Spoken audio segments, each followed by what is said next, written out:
Dito tayo ngayon sa may SG Farm.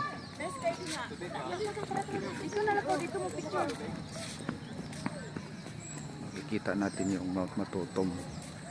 Ito yung ride ng South Cotabato. Yan ang pinaka mataas na bundok sa South Cotabato. So nandito tayo sa SG Farm. Yan ang Mount Matutom. Ito ang kabuuan ng SG Farm. Kita mo yung mga namumulaklak, million flowers. Yan, may mga cottages sila.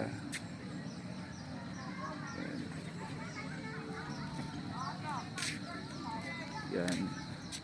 Malamig dito, malamig. Yan ang Mount Matutom. Punta tayo dito. Maraming bisita ngayon dahil Sunday.